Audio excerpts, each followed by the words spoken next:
Welcome to Nice to Meet You podcast, episode 7. Yep. So 7 episodes deep now. It's pretty mad. Today we've got Tiernán and Heffron on with us today. Famous local man from Randallstown-ish. He gets branded Randallstown, but I know it's kind of Antrim and Ballymena. Yeah. So a man lives really close to us. So local lad here, well documented at what he does. I'm sure a lot of you maybe know who he is. Yeah. The Taylor Swift story on radio stations, performing for loads of people and making moves in the music industry. But I'll let you introduce yourself in case people have missed it. Just let us know a wee bit about Tiernán. Well, I mean, you pretty much ticked all the boxes there, didn't you? There's not much left for me to say about who I am, but one of the things that I wanted to say and what came into my mind when you said that was it really all started in Ballymena, in this town. From the ages of 11, 12, my dad took me busking for the very first time outside the Tower Centre and Greenvale Did Street. you? Yeah. Right. And he would have my dad's great, he would have came up and stood, a wee bit down the street like this for 2 hours, just well, yeah, he used to be when he was younger, but which is funny you say that, but stand and watch me the whole time in the cold at Christmas, just making sure I was okay or whatever, and me singing Little Lamb Man about 100,000 times. You don't see much busking in Ballymena really, because we talked to another musician on here, Jelvis, episode 2, and he was he was saying we suggest it coming to the Ballymena definitely. That's one thing Ballymena really needs it. It does. A bit of culture, a bit of... Yeah. And that's how I've met all my friends that do music as well from Ballymena when I was 12, 13, Lee and Andrew and Dean, and there's so many more of them.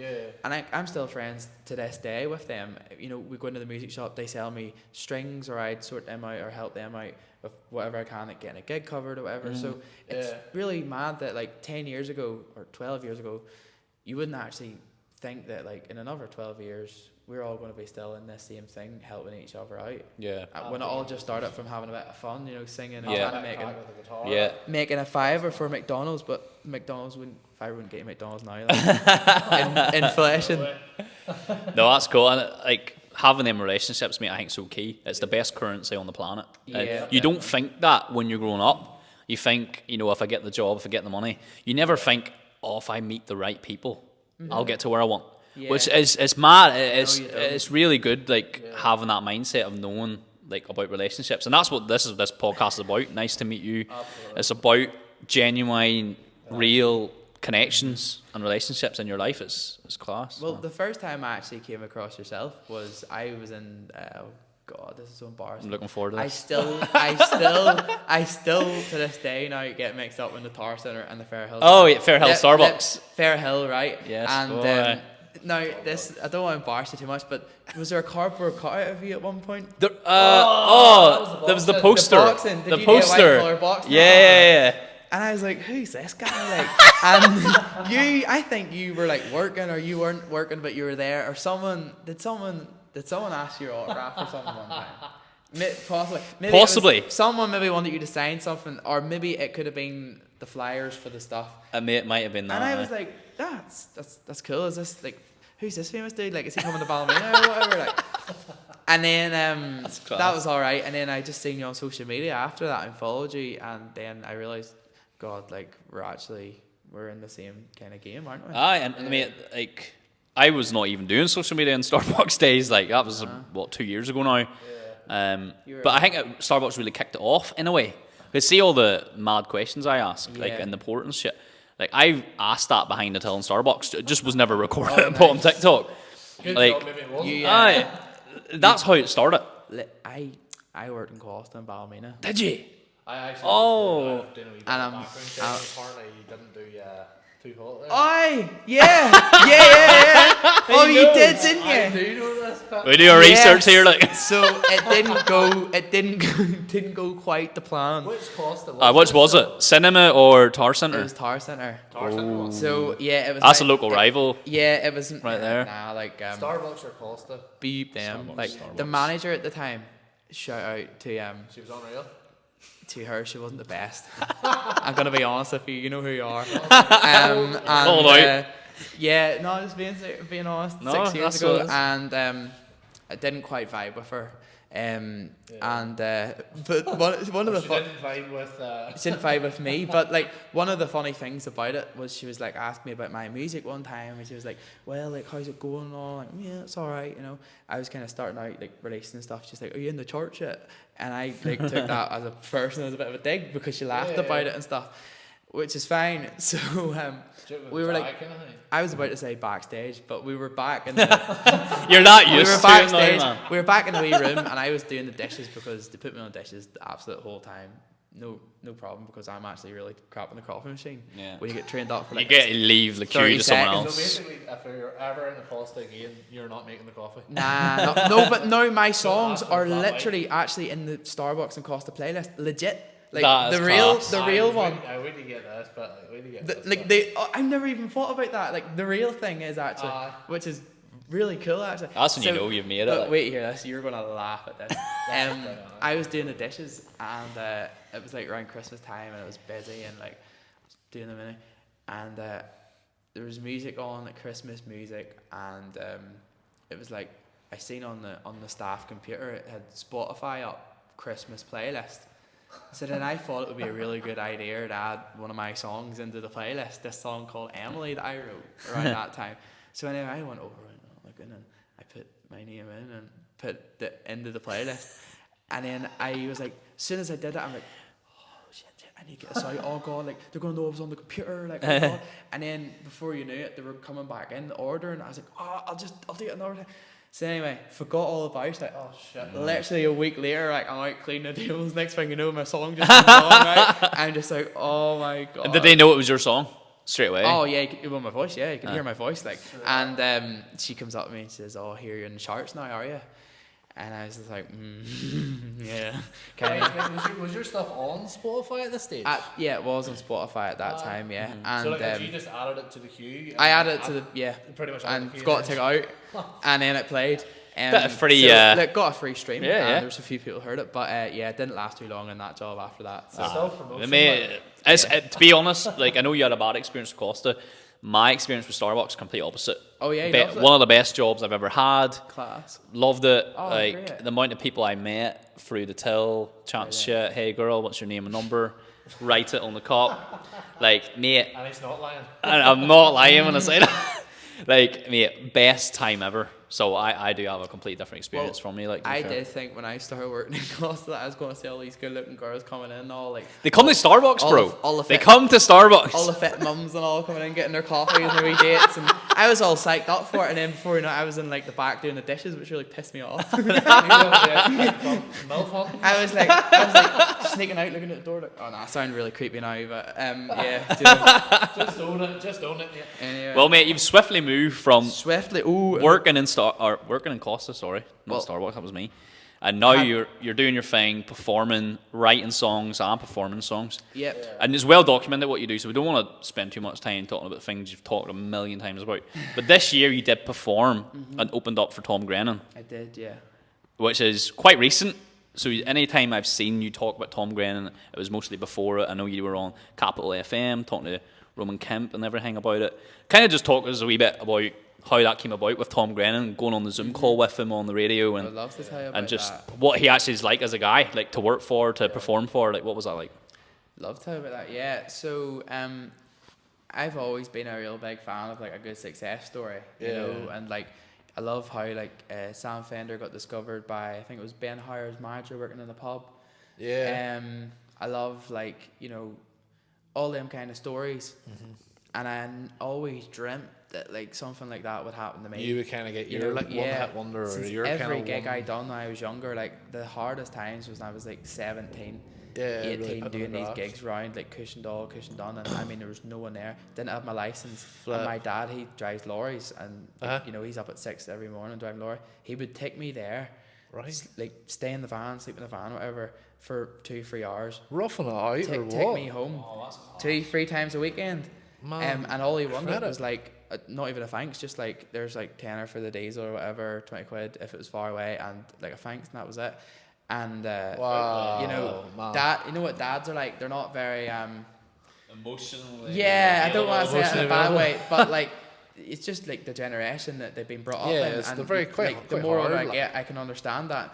But you know, like looking back now, that's him saying everything. Like, I believe in you, I love you, I care about you, I want you to do well. Look, maybe don't say them things right there and then that you want to hear at that time, but like, he's showing it. Do you know what I mean? Which meant a hell of a lot to me. And you find that though, like I do find like I'll like be vulnerable here even myself, like, you know, with my own relationship with my own father, like I completely get that. Like sometimes you're just wanting that bit of reassurance sometimes, or maybe that word of affirmation or whatever, but sometimes it's like it's them giving you the tough lesson is actually the lesson that you actually really need, and them actually saying, you know, I love you, or you know, definitely, or I support you, or you know, I'm behind you. And like, I wouldn't change a thing about him. I wouldn't change anything, because like, why would I have it any other way? Do you know?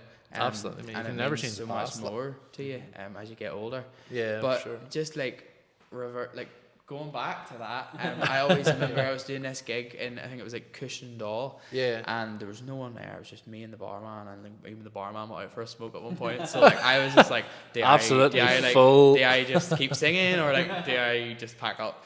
Anyway, so I comes out anyway, and I looked at the van and like saw my dad and stuff, and it just had this like gut feeling in my belly, like, this is crap. Like, will it ever get better? Do you know what I mean? Like, will it ever?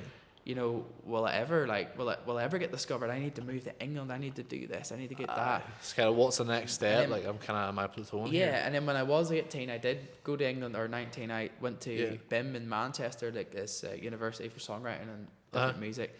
Like, did you study? Like, I did, for 1 music? year. But I'm not gonna lie. It was No, like, did you study the full thing, or like, I only did a year. I did my first year of uni. So you're like a Bill Gates, like, dropout success story? Pretty much. I wouldn't say that, but it was I mean, it's a good way to put it, actually, But my guy. I went over, and I'm so glad that I experienced it and everything, but to be honest, I really burnt myself out. Like, put pressure on myself. Like, like, uni's hard, do you know what I mean? Especially going over there, missing home, not knowing you're homesick. You know, burying it all down, keeping it into yourself, is like, we're probably talking about like men's mental health and all. So at that time, I didn't think about, oh my god, like, this is actually affecting me. Did you find, like, whenever you were over there, like, from obviously speaking before the podcast and stuff, like, to me you seem quite a outgoing, bubbly, really approachable, good crack, and hilarious, to be honest. Like, to me, like, you seem like somebody that you'd make friends quite easily and stuff. Like, did you find that the same kind of experience at uni, or maybe it was different? Maybe you've matured more now? Or? Well, what was really cool was, like, that university is where George Ezra and James Bay and stuff got discovered. So, like, they went there, and then, you know, Brit Awards and everything, and they got signed and all. So in my head, when I was working in Costa, I was like, I need to save up money. I need to go over there. And I sat down with my mum and dad and all, and I was like, look, I am going to get on like tour with Jake Bug or something like that. It's going to happen. It's going to happen. You know, like, man's manifesting, like movie, like, they're all, it's going to happen, man. But you have to believe in it. So then it turns out I went over there, and freshers and all, you know, you're meeting everybody, and I became really friendly with this guy called Finn. He goes under the name Sweets as an artist. He like raps and, you know, performs. He's really, really good. Sweets. Actually, that's not every day. He's the coolest guy. Like, I love him. He became my best mate at uni. Right. And then we were hanging about for like a couple of weeks, whatever. And then there was a few rumors at like the flat party stuff, like, his dad is Jake Bug's manager and all this, and I'm like, nah, surely not. And I wasn't even just like excited because, like, oh, I'm going to get in there, we're going to get on tour. This is your George Ezra story, like, this is you flipping. Yeah, I thought, like, that's mad, because I was like telling my mum and dad I'm going to get with him and all that stuff. Yeah. Anyway, it turned out that he actually was like that. His dad was Jake's manager and brought him up and everything. But the thing about him was, like, he kept that quite close to himself, and obviously, you mean, everybody would want to be his friend and get in there with him because of that. So you kind of keep your cards close to your chest. He was like quite, you know, really smart and with it. Yeah. But anyway, then like about 6 months later, Jake Bug was playing in Newcastle, and like I went up with them and got to meet Jake. Is this Newcastle, England, or Northern Ireland? England. Just to clarify. And I got to meet him after the show and all, which was really good and really cool, and went back down with Finn and his girlfriend at the time, and we had a great time. That's class. But there was like different things like that was like building up in my head. Like, there was very strange coincidences happening that. You do find that though, like sometimes whenever something's really in your favor, whenever something's really like you know, when your heart's really set on something and you know within yourself, it's kind of like, there's the old statement, success breeds success, and kind of, you know, sometimes the more you chase something, you actually push it away. But whereas when you just accept your dream, you know it's for you, and you kind of just, that's true, like, not necessarily run with it, but just walk with it even better.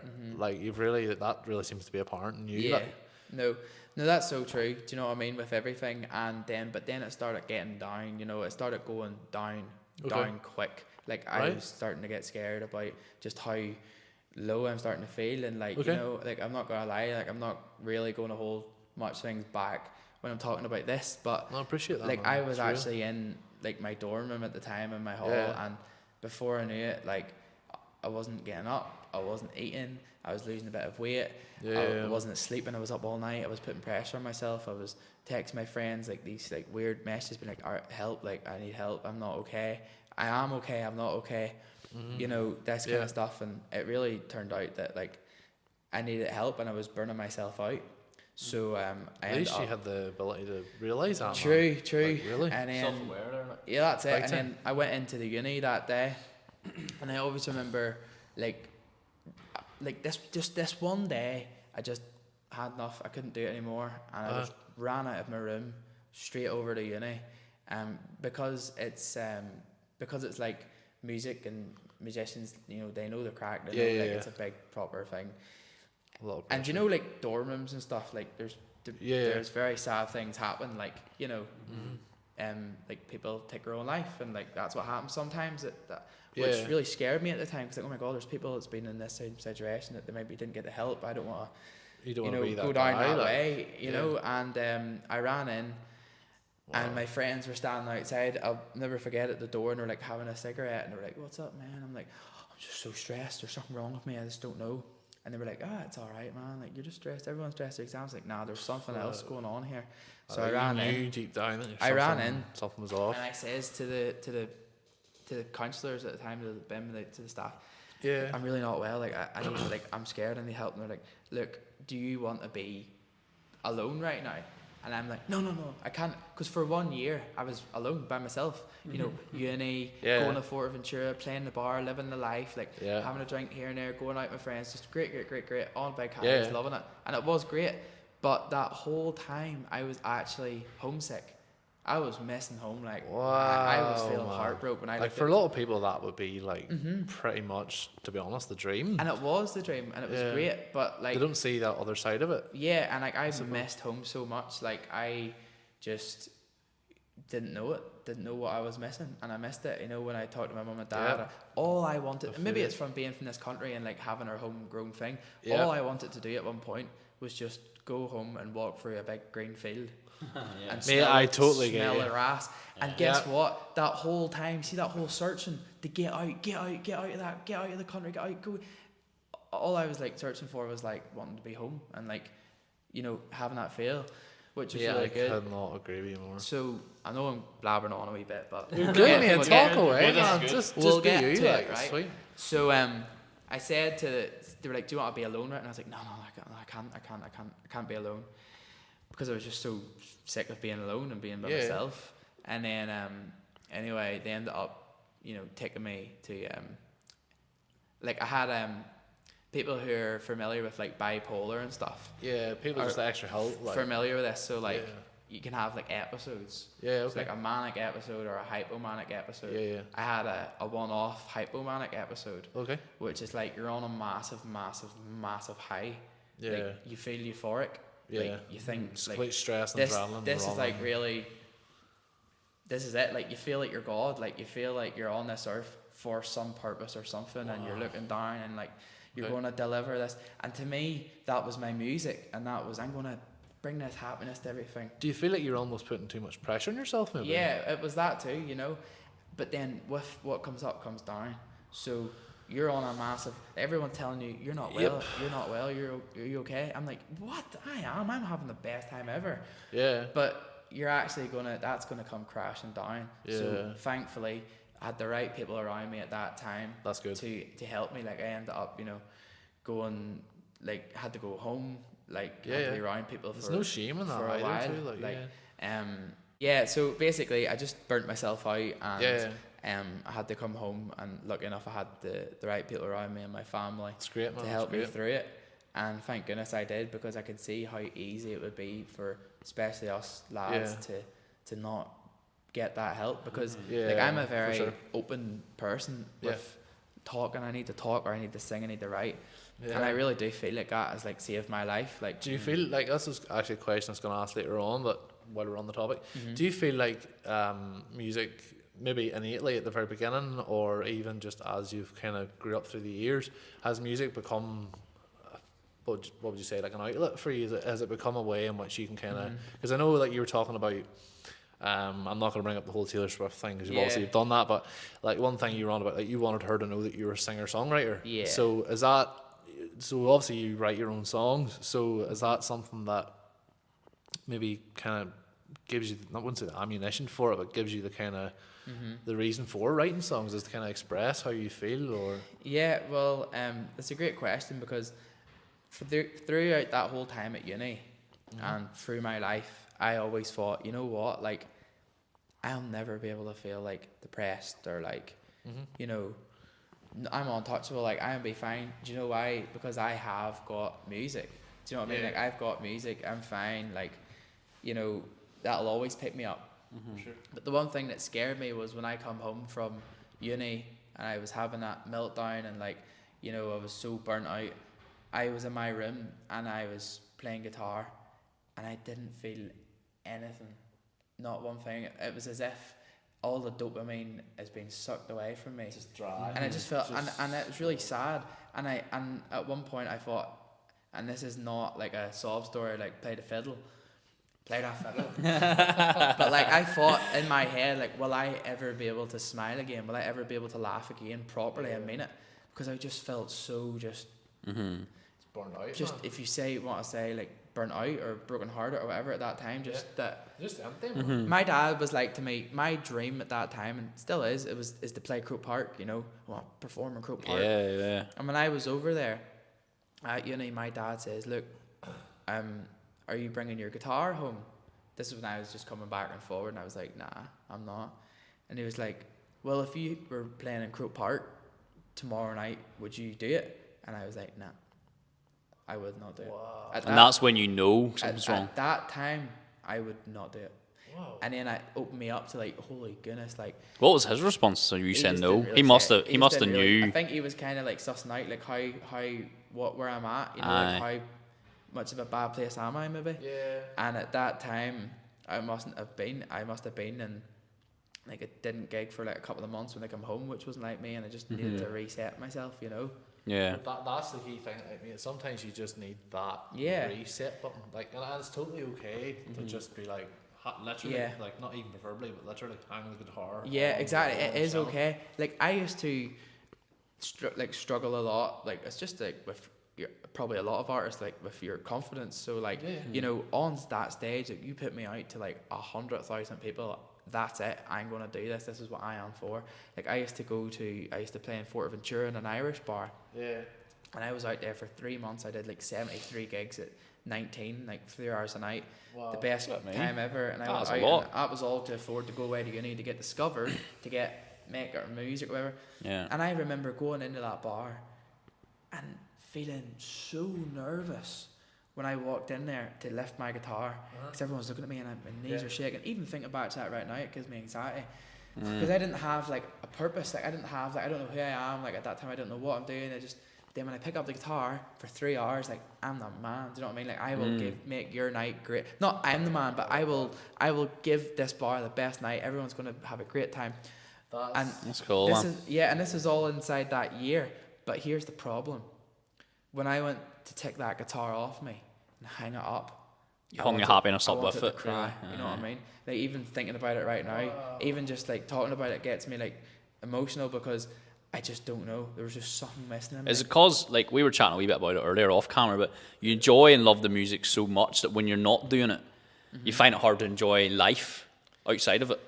Well, there's always that pressure. I should be working. I should be working on a song. I should be creating content. Like listen, like social media is a pain. Like you see, like I love it and I hate it, but like you see that anxiety of like, oh, I haven't posted in a week.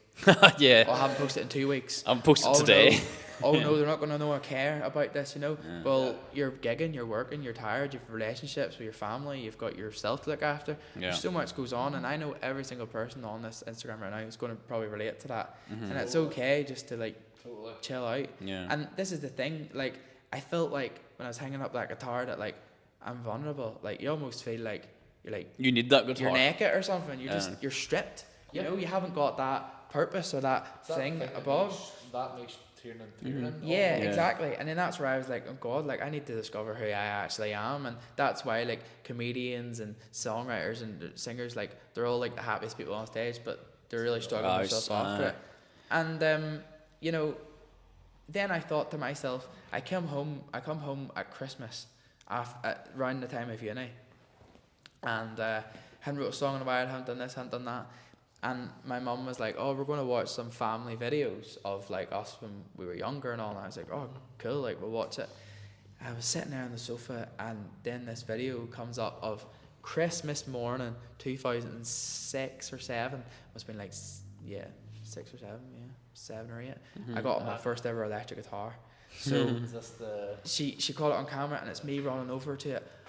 Oh my God, thanks Santa, oh my God. Putting it on me, just fire on me, just strum, didn't know a chord, didn't know anything. I'm like busting and I was just watching back this I know, this innocent wee kid who doesn't care about doing it for the money, doing it for the girls, doing it for going out for drinks, having a good time. It was purely just because I loved it. And then that sparked something in me, like, oh my goodness, like, okay, like this is what it's about. It's not about getting 1 million streams a song. It's not about having 1 million monthly listeners. It's not about, you know, getting on tour with like all these, even like Taylor Swift now. Like, don't get me wrong, that is my absolute dream to open up.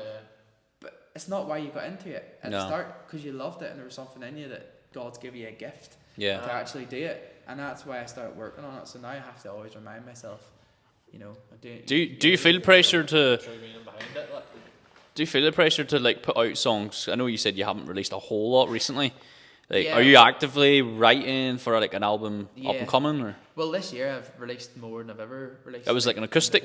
Yeah. It was good. I was with a label there for a couple of years, an American label, and you know, at the time it was great because you know they helped me out massively. But there was a point where I was like, you know what, like, I need to make these decisions myself. I need to work on my own confidence instead of ringing someone up in LA being like, what do you think of this song? Is it good? I don't know, man. Okay, maybe not, then we'll leave it. Like, always leaning towards someone else for their opinion. And I needed to do my own and release my own songs. And you know, now's not the time. It's not ready. You need to. Are you currently with like a record label at the moment, or are you just totally solo? Like, for the first time in my life, I've no label, I've no manager, I've no nothing. Do you like that? Yeah, I do. That takes some confidence. Like for the first time ever in 6-7 years, like I've nothing. I'm just doing it myself, and I know that I can't take on this world myself. Like at some point, I need the right people. I need the right luck. I need the right stuff. Is there a record label that you've sussed out? You're like, I would want that one, or I need that one to get where I want to be, or you just kind of distributing music and hoping. Well, with my experience and stuff, like being I'd say damaged from some of my experiences with it. Like none of them personally, just contracts and songs and pressure and everything. Before I've even blown up, you know, because you're always chasing it. Again, going back to that thing on the Christmas morning, I do it because I love it. I want to do it. And whereas when you're in with labels and then big labels, there's a big pressure, and you're right. I don't want to, write. Not saying I don't want to write songs for the radio. Of course, that'd be great. But I think that, like Ed Sheeran's label, like that's really cool, of course, because he kind of knows what it's like, labels are like and stuff. And how they can make you or break you. And like Taylor Swift has her own label and all, so like stuff like that is like would be amazing. Do you feel like, in terms of record labels and stuff, like do you feel like it is sometimes it's more of a, okay, you work for us, you have to then play songs, write songs for the radio, as to I'm Tiernán Heffron, this is what on my heart, this is the music style that I like and what I want to produce. Well, but do you think there's maybe a battle between that, or like? Well, the answer to that, I think I try to explain is, I don't think at that time when I was working with that label that I really knew who Tiernán Heffron was and what he wanted. Yeah. And then you've got like everything coming with a label as well. Yeah. Whereas the older I'm getting now and the more I'm growing and learning, I'm like starting to realise who I am. Like I don't want to just do pop music because it's going to go on the radio and Cool FM. Sorry, I would like to get more plays in Cool FM. But like, you know, but really like, well. but like I love like now American country music. Yeah, like American country music, like Keith Urban, Dan and Shay. Yeah. Justin Bieber's even getting into it. Like I love to tap into that. Like we're going to Nashville and stuff. Do you see the music industry, like, I know like sometimes musicians kind of have like a bit of a third eye for kind of maybe sometimes the way like kind of the music industry's going. Yeah. Do you think there's going to be a bit more of, like, they do say history repeats itself, but do you think that country music is going to, or country western or whatever, is going to make a wee bit more, or that kind of theme or style is going to make a bit more of a, maybe not a full, you know, U-turn and it's going to come right back, but do you think maybe it's... Well, I think already it's starting to happen. Like you look at Luke Combs. Yeah, you know, he sells out every time he comes here, man. Right. Yeah. Well, Policies love him. Exactly. So like Luke Combs, I love that American country music, and that's the genre kind of stuff that I want to go down, like Nashville and all that kind of stuff. But like let's put it as an example. Like I'm not sitting here saying right now that like I don't need a label. Like I'm alright. I'm gonna take on the world. Like you need the opportunities. You need them big breaks. But the right ones. Yeah. And I know with the right ones, it would just, you know, people talk about like 10x and or 100x, and like that's how that stuff happens. Yeah. You get them big streams. They're gonna push you through, which I believe if everything put in the right place, that would be great. But where am I going with this? But like, but that's why Luke Combs, right, is a perfect example. Yeah. I'm from here. I've been grafting for years, doing the gigs. I'm still, you know, doing the bars and stuff. And people, you know, kind of know my name or know whatever. But like, if I announced tomorrow, oh, by the way, I'm doing like a headline show in the Odyssey, like, who would all come? You know, would I sell it out? You'd be surprised. Well, maybe on the cards. You'd honestly be surprised. Like, thanks. Oh, I really appreciate that. No, I'm being serious. Like, well, maybe. We'll host it for you. We'll pay it. Yes. Oh, class. Here, that would be actually really cool. That would be good, wouldn't it? We'll maybe start with the Ulster Hall. Oh, we'll start with it. But you know, that's what I'm saying. Like then Luke Combs announced it. And don't get me wrong, like he's world famous. Like he's doing a world tour. Like of course he's going to be huge. He's supposed to go and sell tickets. But that just goes like that. You know why? Because there's a massive machine pushing behind that of everything. Social media, people's jobs are to push them out, you know?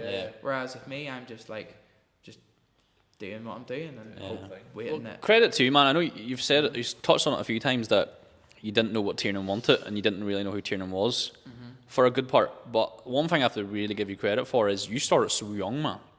And like, see, to find yourself while putting yourself out there, very difficult. So I have to give you credit because we've only started. Well, I've only started this content this year, like 5-6 months ago. I've only started this podcast a month ago, and I'm very fortunate. I'm 26 this year. I believe, and you know me probably more than most people here. Like I really found myself a couple of years ago. I knew what I wanted. I found out Stefan before people on the other side of the camera got a chance to figure him out. So I feel like we're starting off better. Because we're starting off older. So I feel like people, like younger people like yourself, you're only 3 years younger than us. I know. But you started out so young. Putting yourself out there, being vulnerable at that age, and like I can only just like take my hat off to you and say that, like, I know for a fact if we started this 5 years ago, 6 years ago, it wouldn't have happened. We wouldn't even have the balls to start it. But never mind maintain it. So like young people like yourself, mate, should really like be encouraged. Thank you. For real, like.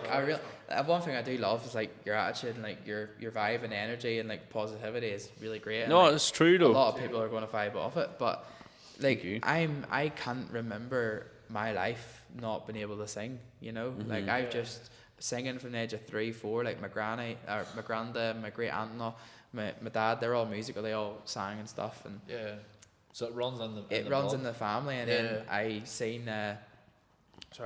McFly on CBBC's The Slammer. Back in the day. Back in the day, I was like, oh my god, like I want a guitar. I want to be able to rock out and do that. I want to be. My thing was like, I want to be a cool dude, like bust it, you know. And I used to go around my house with a skateboard, like speaking of skating, and like my toy guitar, and be like, yes, what's up, man? But like all that was just subconsciously building this thing that I am now. But the best of it is though, mate, like a lot of young people, like I know me growing up, I was like, I want to be an astronaut, I want to solve CSI, and I'm like, I want to be a forensic scientist. Like you knew from such a young age, and you've followed through. You ran with it. Like, and you really have grafted. Like to me, I'm sorry to like the. Thanks, man. But you've grafted for that, man. You really have. Thank you, and it's lovely to actually hear that, because of all the people, you know, people telling you you're doing well, but the people that actually mean it, that's another thing. True, but the one person that can't, well, for me anyway, my problem is like sometimes you have to accept it, you know, when someone says like I do something kind for someone and they're like, thank you, and I'm like, come on, like better reaction than that. Come on. No, I'm like, no, but I've just have no like, you know, like I'm working on it.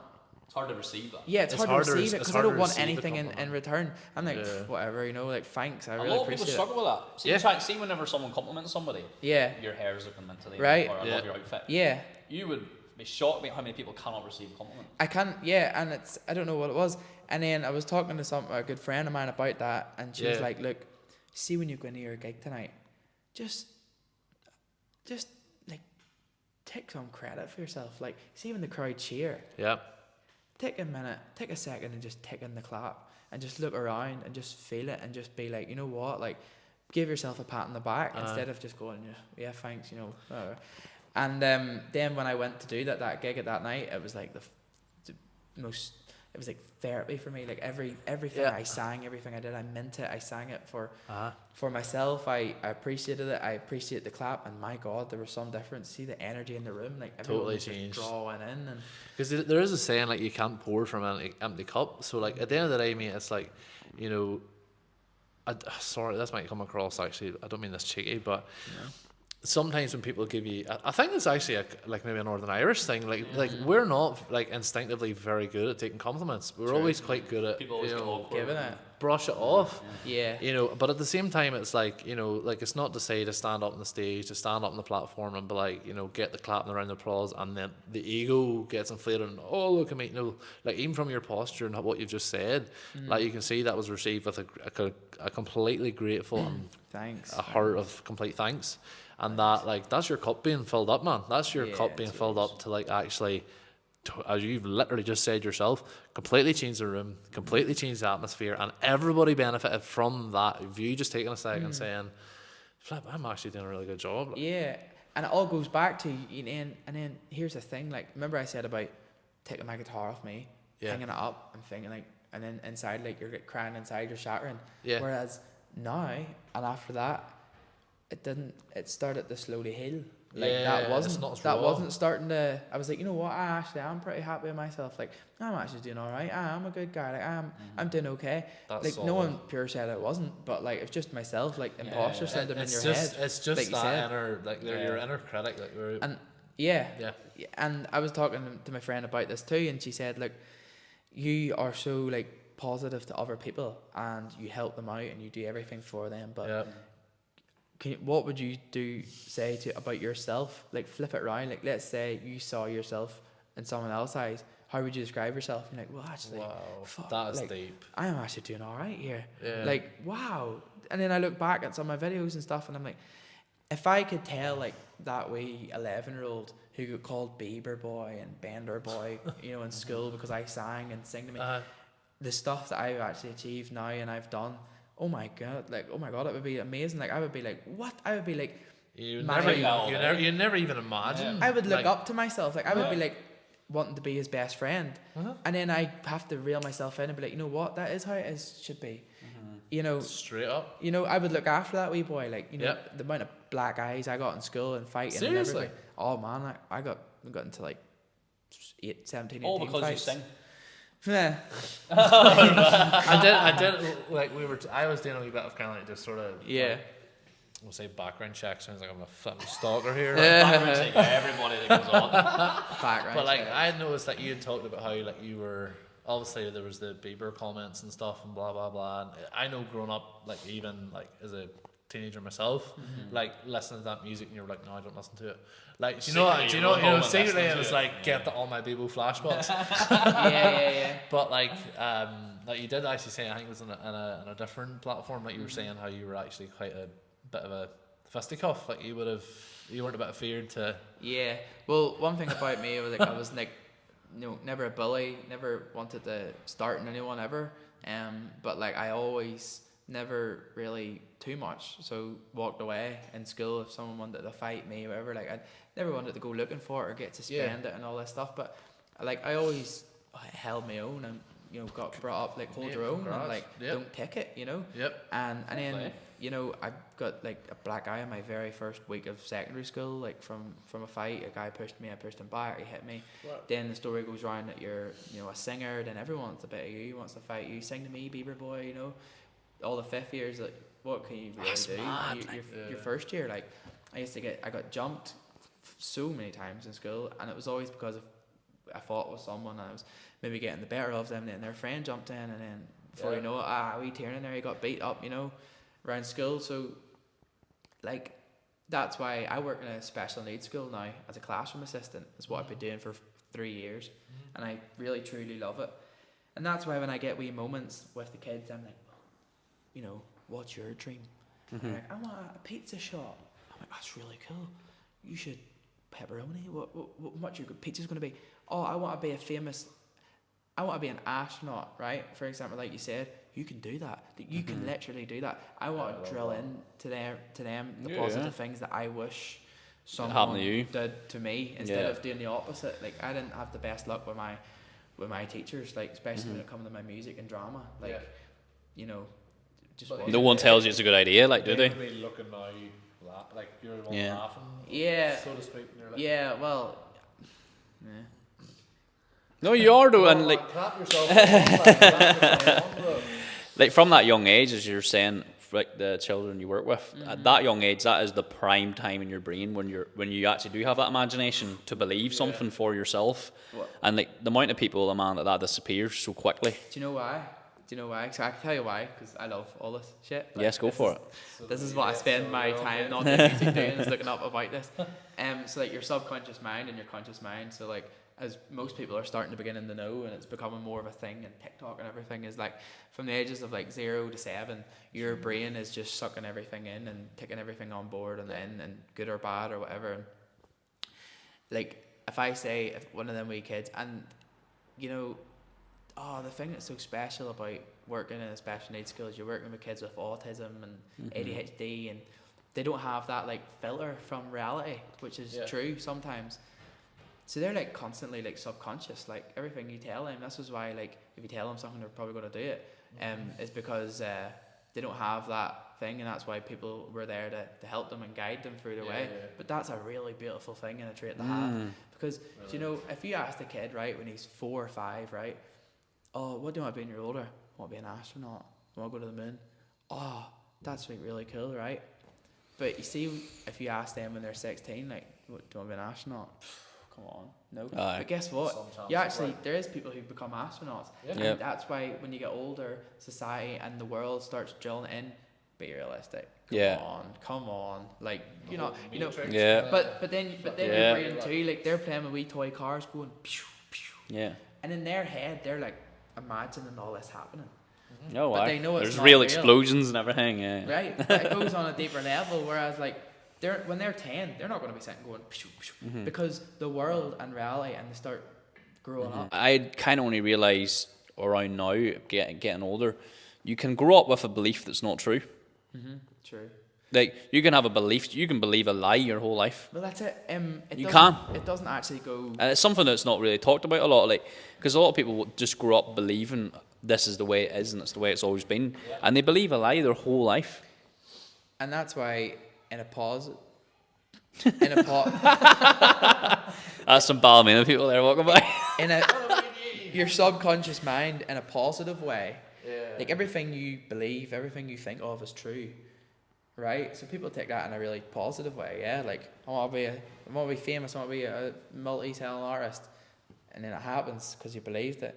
Whereas, what about all the negative stuff that you're also balancing with? Like, oh, I'm not the best singer. Oh, I'm not the best singer. They're really, your thoughts are strong. You know what I mean? So like, so that's why it can be so difficult too. And just going back to music a little bit, like your songwriting, where does that come from? Whenever you sit down, and I know you say you songwrite in your room, like what's your thoughts? Where does it really come from? What do you think about? How do you do that? It can come from anything, absolutely anything. This is the thing with songwriting, and there's no right or wrong. It doesn't need to come from a particular thing. There's no rule book. There's ways to do it better and to know your art, but as long as it comes from your heart, that is the main thing. And if you could make people feel something, that's it. You've did it. That's beautiful in of itself. Thanks. And like that's the problem with like music and songwriting is like you always try to like self-critic yourself, like, oh, it's not good enough. This is not good enough. Like, I need to get better at this and get better at that. But like if you sing like happy birthday meaningfully to someone, they're gonna be like, oh, that's so nice. And that's the main thing about music, is just moving. Interesting question here though. Do you write the song first or the title for the song first? Well, that's a really good point. That is a good question. You know why I ask it is because something I was thought about recently is like, say if you're writing getting into songwriting, you know what, I've wrote a poem or two that you have seen it. The man actually has. I'm not bad. Quite artsy, I do think I've got some sort of gift for writing. I do believe I'm good at speaking, but I do think there's some sort of writing format that I love. Yeah. Like every caption I write, for Instagram and all. Like, I take a you lot take of time. pride in your work. I love it. Yeah. But one thing, because I do like writing, that's why I asked you that question, is because whenever if you write a title first, you limit the paragraph. Because when you title something, you have to stay within a parameter. Yeah. Whereas if you let it flow and let it just go, then you can name it after that. Yeah. So that's why I wanted to ask you that, because I feel that whenever here's your new record label. I'm not going to take full credit for this, right? Because I'm going to say who said it. Harry Styles just used this to describe songwriting. Yeah. It's like going surfing. You can practice all you want. You're on your surfboard, you're standing up. Some days the waves come, and that's it. That's when you ride it. That's when the stuff's flowing. You have a good day. And some days you fall off the board or it just doesn't happen, and like that's okay. Do you know what I mean? It can't be perfect all the time. And that's it with songwriting. Like literally for me, songwriting is like a jigsaw puzzle. You're just putting different wee bits into pieces, and you're trying to say less. You're trying to say what you want to say, but in the least amount of words that you can. So let's just say, for instance, like completely off the cuff. Like, I don't know, oh my god, why am I doing this to myself? Like, hey girl, I really like the way you look. I just want to be with you forever. It's actually pretty good, but it could be something. But like, it could be something like, I don't know, like, girl, I like the way you look today. Stay forever. But you want to just dissect that thing. Yeah, you took like 2 sentences and put it into put it into one. Yeah. And that's just how I do it anyway, in my notes or writing or something like that. But I'll tell you a really funny story actually. We'll have a funny story, so there's a couple of them. But obviously, more the merrier.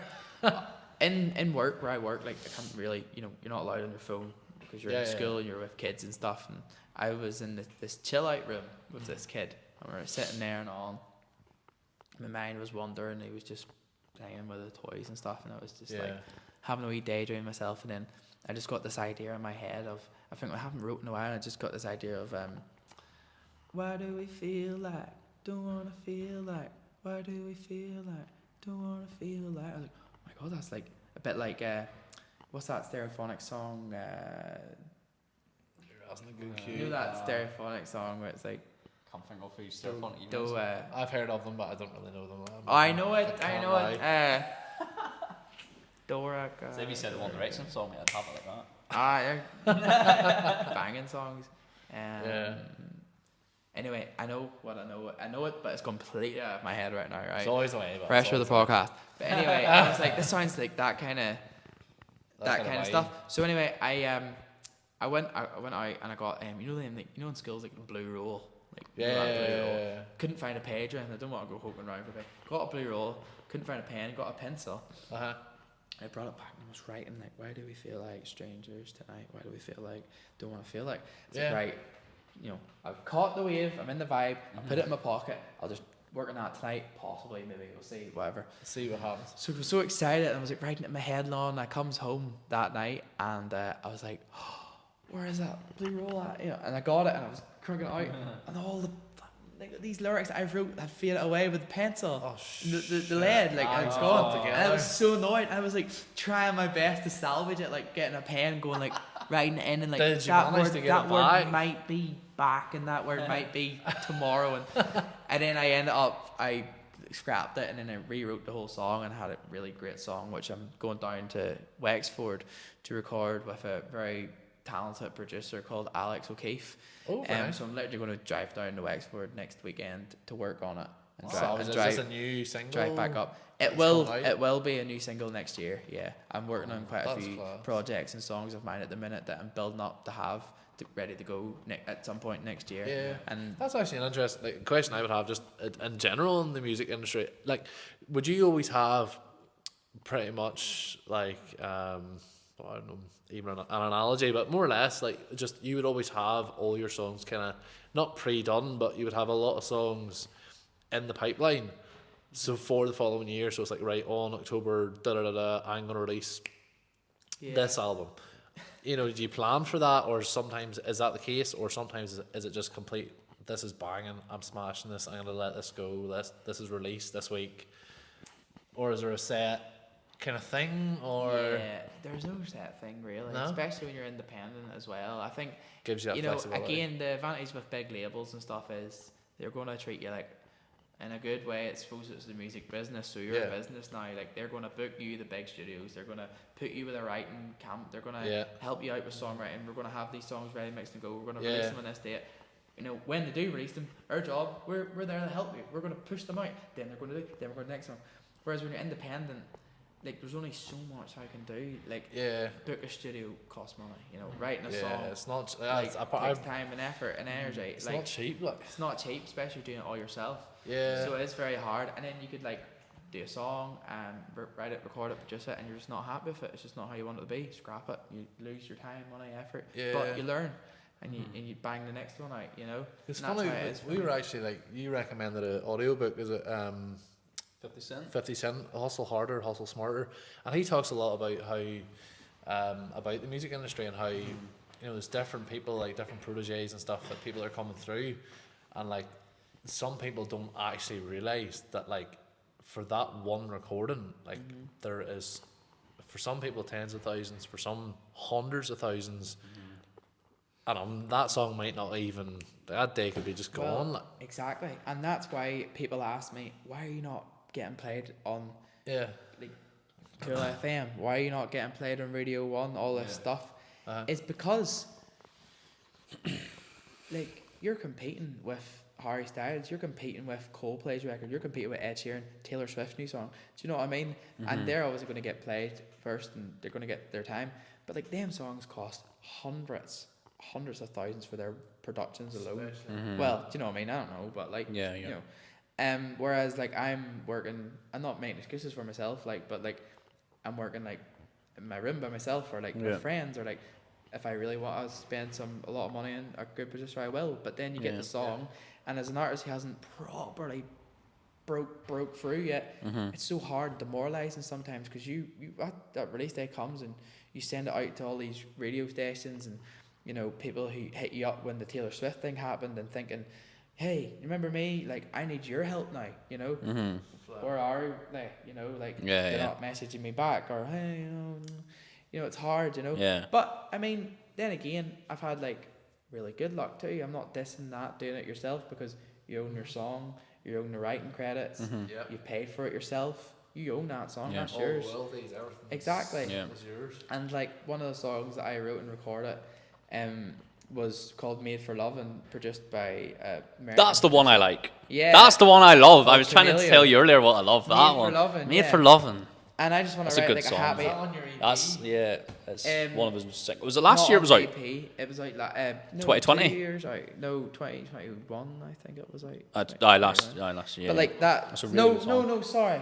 Yeah, last year Aye. after Taylor Swift. Yeah. Happened. Yeah. So that song came out, produced by Camilio, who's a talented producer. You know of him, of course, on TikTok. Yes. And he produced that song, and then it's now getting played like around all the McDonald's, like. Because that's sitting at like. It's in McDonald's and everything. It might be one of your. No, it might not be that one. But there's a song out on your Spotify. It's got like 100,000 streams. Happier with You, yeah. That by Leo. That's done really well. That's done really well too. So like I've bought a McDonald's with my royalties from McDonald's. I mean, like, so I've made it. Like that's it. Like that was like my wee goal. He's got a Big Mac from it. Yeah, exactly. Big Mac, big tasty. Bring the whole family out. You know what I mean? I'll bring us all out. But like get what you want. But no, so that was great too. So like yeah, there's blessings and a curse. You know, like I'm not gonna diss it completely because, like you know, that's my song and I wrote that and it's about everywhere. Yeah. But does it come down to distribution then? Because another thing 50 Cent talks about now, back in his day, you were selling physical records. And he had a really good distribution model. So everybody in the music industry hated the bootleggers. So they were the guys in New York City on the streets selling the albums illegally. Mm-hmm. Now, obviously, singers hate this because they don't make any profit off that because they're selling at half the price and it's a legal copy. Yeah. But people would have leaked it. 50 Cent leaked his own album to the bootleggers because they were getting the word out in the street quicker than the press was and social media was at the time. So he was really smart, hustle smart. And he made it look like as if it was leaked when it wasn't. That was all planned. No way. Because the idea of him was like the power of perception. You know, if something's high demand, low supply, you want it immediately. You look at anything in life, you look at the PlayStation 5 that dropped, you know, you look at Prime Drink from KSI and Logan Paul, see the minute something's scarce, you just want it. You just feel like you need it. Yeah. And that was 50 Cent's distribution model for his own album that came out after the Get Rich Die Trying one, and it got 1.5 million buys, which was really big. You know, and he really used it to his advantage. You were saying there about sending out to radios and stuff. Obviously, times have changed, and you use social media. Yeah. Do you feel like maybe that's where you should focus, or you will want to focus more on in terms of like TikTok, social media, maybe inviting yourself on the radios and podcasts? I know you do that anyway, but do you feel like it comes down to distribution as well? Or how do you get the word out there that you've just dropped the song? Well, obviously, I mean, TikTok again is a blessing and a curse because there's a lot of pressure on young artists to go viral and to get this next hit, and the song hasn't done that well and this video hasn't done good, and then it, you know, discourages them from uploading or putting up or whatever, and then like life in general is just so busy, like you know, working, gigging, looking after yourself to get really stressed and worry about this video and TikTok not blowing up or whatever. So like, you know, a lot of like, and again, labels love TikTok, of course, because it can be massive for you, and I'm sure it really can be for a lot of people, and if it blew up for me tomorrow would be great. But a part of me is like, you know what, like, how do I say it, like, it's not the be all and end all if you're not viral on TikTok, if you don't have all these millions of followers. Like, I do think there's still although like you've been a real overnight, which is great. But you've done a really great success with your TikTok and stuff but like I think like sometimes then you can get yourself caught up in comparison of like, well, there's such and such, and, you know, Rachel last week's done really well from TikTok and stuff, and other people, and it's like, that's great and that's amazing, but like not everybody that's gonna, it's some people it's gonna take off and some people aren't, and it's like, you know, sometimes maybe your way is gonna be like, and I say this, don't take this the wrong way, but sometimes it's like, sometimes the thing that blows up really quick can crash really fast. It's quite, as you say, what goes up must come down. So it's like something that goes up quickly can come down just as quickly. So it's having, you know, bit of word of advice, definitely. You know, have other industries or ways in which that you diversify, but still not to say that you can't go down the organic, the original route. Like, you know, there's nothing wrong with that. And it goes back to like years ago, back in the day, like the Johnny Cashes, the Elvises and all, they weren't focused in social media and they were making great music and recording, and I could sit and say, like, I mean, I could put more effort and time into my TikTok, but if I wanted to, you got to nurture it. You know, you got to put up like 3 a day. Sometimes you got to put up 1 day. You got to look after the people on it, and you know, like at the minute, I'm just trying to focus on what's the most important thing, and that's the music, and that's loving it and enjoying it, and then that'll come, you know. Because the thing that really disheartens me, and I think it's really crap, right? I'm really passionate about this, is that you have a song, and you write it, record it, arrange it, book a studio, go the whole way down to Wexford or whatever, down at Dublin, say, pay for it, mix it, master it, distribute it, bring it out, send it to all the radios, put it all up, and just because you're not blasting that thing out on TikTok, right? It's not trying. People and labels and stuff don't really think that you care about it because you're not putting it up all the time. But like I really truly do. But it's just not my thing. Like a lot of people go, "Hey TikTok, what's up?" It can come across really fake. Yeah. And I know people are going to be triggered by this, but it's the truth. Yeah. That's just not me. And I'm not sitting here saying right now like I'm never going to do it and it's not for me and I'm too cool for it. Quite the opposite. No, I would love to be able to do it. But like I said about finding Tiernán Heffron and discovering myself, maybe I just need to do a bit more discovering myself or like what I want to do myself, and then that'll come. And maybe that's why I'm not going viral on it. Yeah. But for some people it works, and for some people, and I think the trick to TikTok is, because I'm a big believer in it because it's worked for me, but it's back again to what you're saying, find out who Tiernán Heffron is first, and that's what I've done. And something that I used to have in my Instagram bio before I changed it was, who you are is always better than what you do. And it's something I absolutely love, because the more you put out Tiernán, like forget the music, forget the music that you make, because that's what you do, but who you are is always better. Yeah, exactly. And like Stefan's always better than this podcast. Like he's always better than the Northern Ireland gig, because that's me. And I think the more you get across you on it, and that organic, you know, we're not, because I don't sell no bullshit course. I'm not selling anything on TikTok to anybody. No. I do what I love, which is have a bit. Yeah, thank you, and I really love it. You've hit the nail on the head there with it, right? Like you're out in the street and you're recording and you're doing what you love and you're enjoying it, and you're doing TikTok, so you're killing 2 birds with 1 stone. Yeah. So you found your path in a way. Essentially documenting. Yeah. Essentially. And I found out. And I found out my best TikTok videos, the ones that have done well, is the ones where I'm performing live at a gig or a party or in a garden. Because you're doing what you love. And they get like 100,000 views because people enjoying that. Yeah. And it's not me in my room trying to melt my brain for 4 hours trying to get the audio get in the studio. Hell no. Get paranoid how I'm looking, you know, and to put it up and it doesn't happen, to take it down again, and it just flusters me. So you know, TikTok being a bedroom artist, I mean, it's worked for some people. That's why I know that person that drove by. It works for some people, it's cool. But it just hasn't really worked for me in that way. So maybe I do some videos where I'm actually outperforming or I'm something, but that's the point of TikTok as well, of that kind of content, is too many people focus on the content creation where they're making it like perfect. Man, you would be shocked. See the amount of videos I've done for businesses and even Northern Ireland recently. So the amount of times I've do, and you've seen me do it in here with like for this barbershop, I do everything in one cut.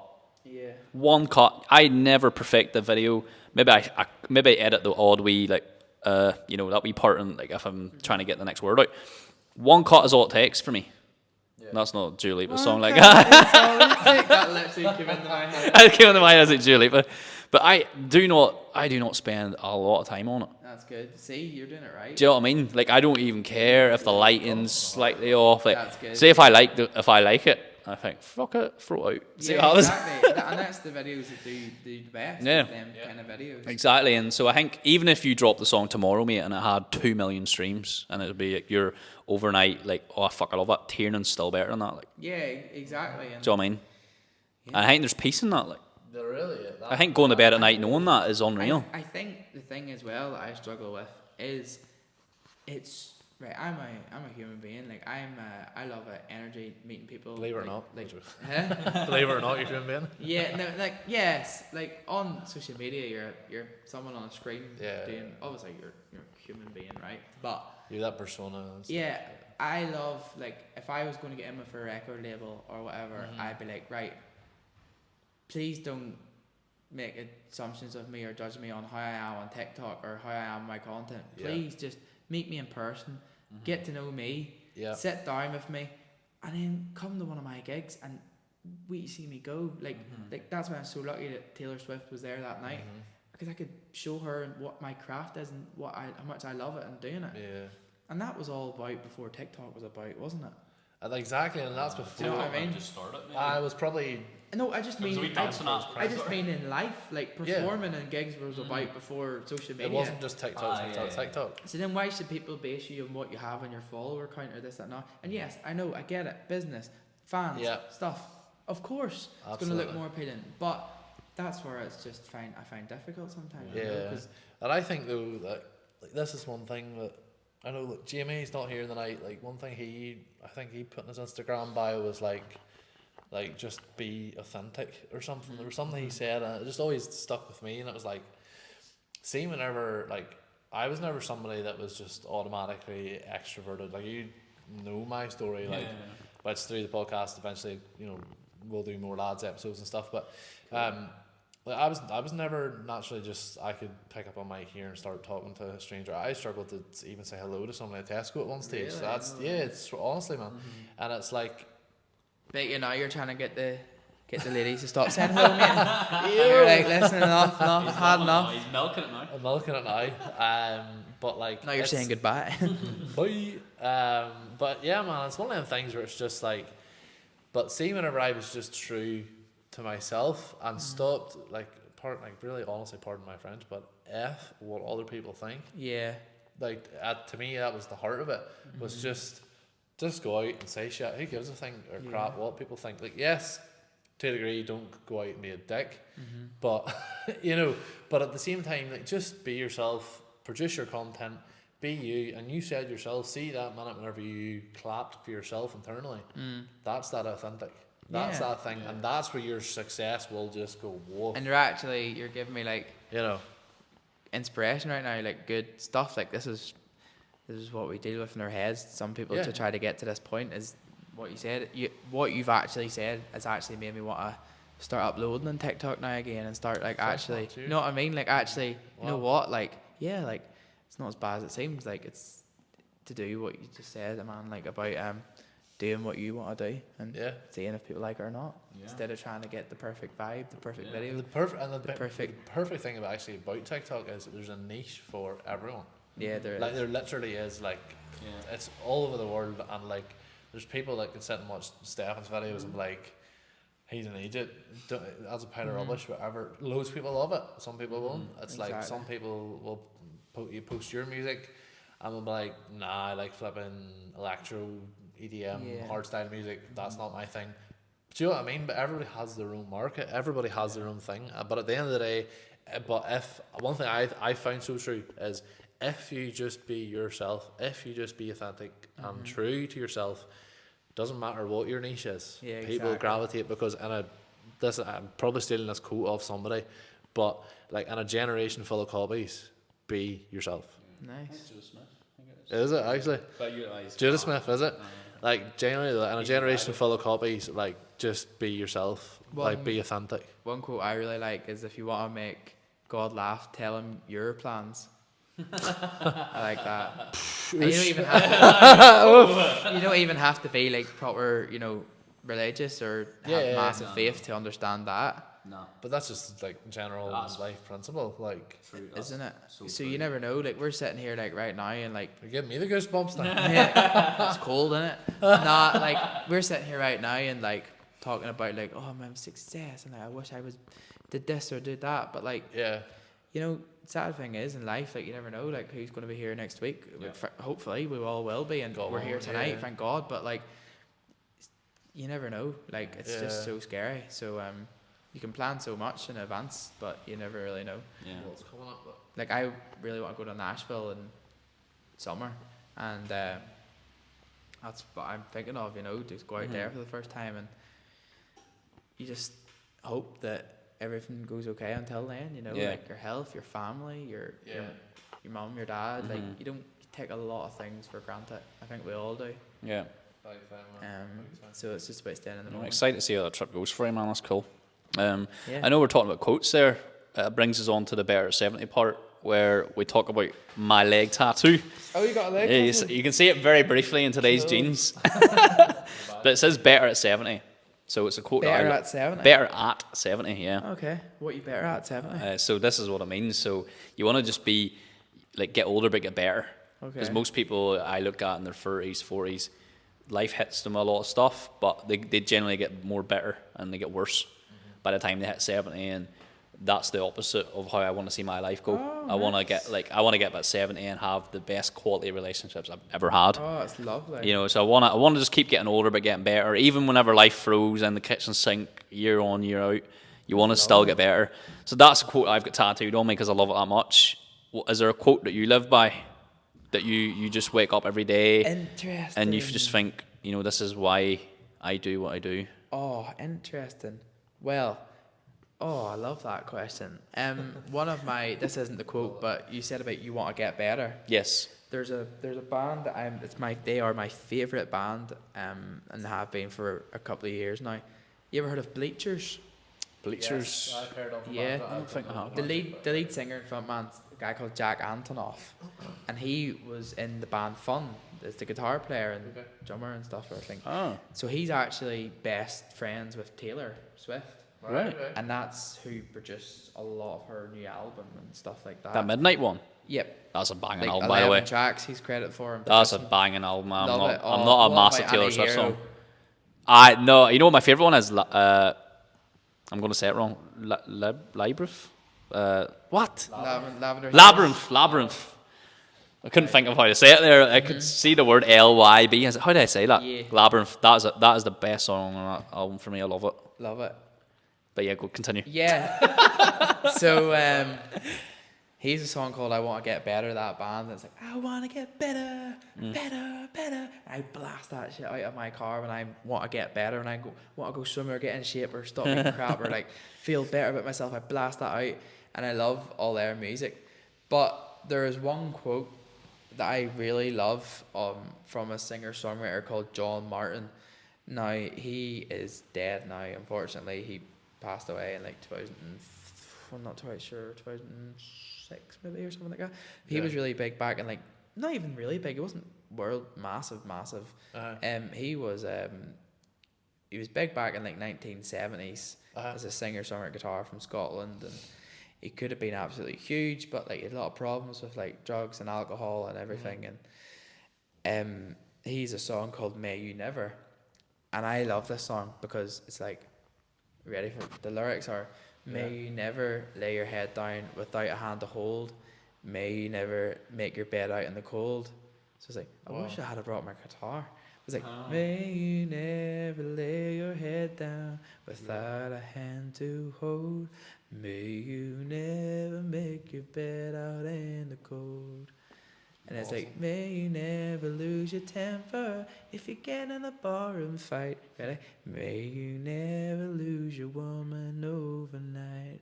And it just That's nice. hits me. It's just, I love it. So I love that, like, may you never lay your head down without a hand to hold. But I mean, obviously for the people who are single and don't have someone, it doesn't really matter. You know what I mean? Enjoy. Hold your own hand. You know, enjoy. Like, you've got, you know, you do you. You know, Yeah. you've got to connect with yourself, I suppose. But yeah, that May Never is. love it. It's definitely, but like I think, like if you strip back to the core of the song, it's more like, you know, the real simplistic things of life, of like, you know, becoming a music star can be all about the Rollie, can all about the Ferrari, can all about the flipping, I don't know, for the rappers and stuff, the chains around the neck and all that kind of stuff. Whereas like the vibe that, like, obviously I've only really, this is the first time I met you tonight. I know, it's and mad, isn't like, you know, and you're a really sound guy, like, really Thanks, are. mate. And but that's the vibe I get from you, is like, you know, you love your music, you love what you do, but there's still that simple, I wouldn't say innocent, but there's still, I would actually say innocent, that simple, innocent, but also still like part of your heart that's actually still, do you know what, it is that handhold, it is like, you know, it is those simple things in life, it's just those wee moments that really do mean a lot more than, Yeah, because obviously, like, you know. there's music, which you fall in love with, and then there's music business. two different things. And then when they get mixed on each other, it's like horror movie. You hear of all this stuff happening, and like, as much as like music is my life and music, like, I mean, I have a personal life too. Like, for like sure. myself, like, got to find out who I am and my music, and like, you know, in years to come, like, my dream is to be able to support my future family or future wife and kids with my music that I've been working so hard on all my life and in my years. So it's not just about you; it's about others. On a personal goal, you know. But until that time, I just keep working and dedicating my whole life to my craft. But that is us for today. Tiernán, it's been great chatting to you. Thank you. As I said before on the pod, it's been a different kind of chat for you today. It's been lovely. We purposely didn't cover a lot of the Taylor Swift stories, etc. Because that's been a while ago now, as amazing as it was. But we really wanted to get to know you. Nice to meet you. It's been good getting to know you, finding out kind of what you're up to next with writing some songs. I know you said you were going to Rexford to write some songs. You know, we were talking about Nashville. It's great to see you making moves and really figure out where you're at in this season. So it's been great figuring that out and maybe talking about a lot of stuff maybe people don't actually see, especially looking at things on the surface level on Instagram, TikTok. You know, you would miss them fine details very easily. So it was good to bring them to light and just chat, really. Chat a load of likewise, and like just like everyone else, just doing their thing and trying to, like you said, figure it out.